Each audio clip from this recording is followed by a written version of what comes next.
ఒక రాజకీయ పార్టీ అధినేత అంటే ఎలా ఉండాలి? స్వీయ నిర్ణయాలు తీసుకునే ధైర్యం, ట్రబుల్ షూటర్ లక్షణాలు, కార్యకర్తలు నేతల అభిప్రాయాలకు విలువనివ్వడం, ఇలాంటివన్నీ పుణికిపుచ్చుకోవాలి. కానీ ఇవేవి లేని వాళ్ళని ఏమనాలి? జనసేన అధినేత పవన్ కళ్యాణ్ అనాలి. ఎందుకంటే పార్టీ ఆవిర్భావం నుంచి ఇప్పటి వరకు ఆయన వేసే ప్రతి అడుగు, తీసుకునే ప్రతి నిర్ణయం తెలుగుదేశం అధినేత చంద్రబాబు కనుసైగ చేస్తేనే జరుగుతోంది. ఇది ప్రత్యర్థుల పార్టీల నుంచి వస్తున్న విమర్శ కాదు. తాజా రాజకీయ పరిణామాల నేపథ్యంలో సాక్షాత్తు జనసేన శ్రేణులు వ్యక్తం చేస్తున్న నిశ్చిత అభిప్రాయం.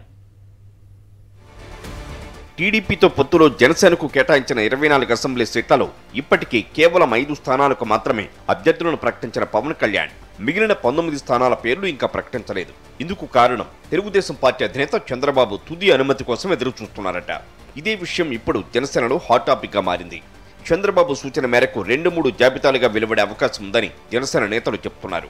చివరకు పవన్ తాను పోటీ చేసే స్థానంపై ఇరువురు నేతలు ఒక నిర్ణయం తీసుకున్నప్పటికీ దానిని కూడా అధికారికంగా ప్రకటించకుండా ఉద్దేశపూర్వకంగా కాలయాపన చేస్తున్నారని వారంటున్నారు.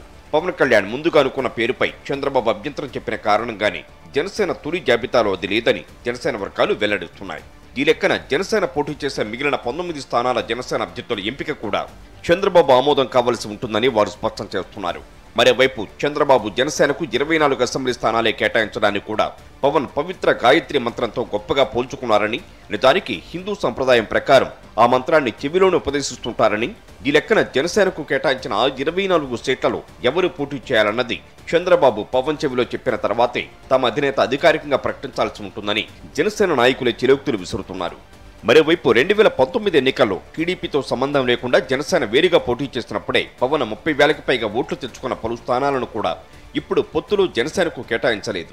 ఏదో ఒక సాకుతో అక్కడ టీడీపీ అభ్యర్థులను చంద్రబాబు ఖరారు చేసేసి ఆ ఎన్నికల్లో జనసేనకు కేవలం 7,000 ఓట్లు మాత్రమే వచ్చిన నెల్లిమర్ల, 11,000 ఓట్లే వచ్చిన అనకాపల్లి వంటి నియోజకవర్గాలను తమ పార్టీకి కేటాయించారని జనసేన నేతలు గుర్తు చేస్తున్నారు.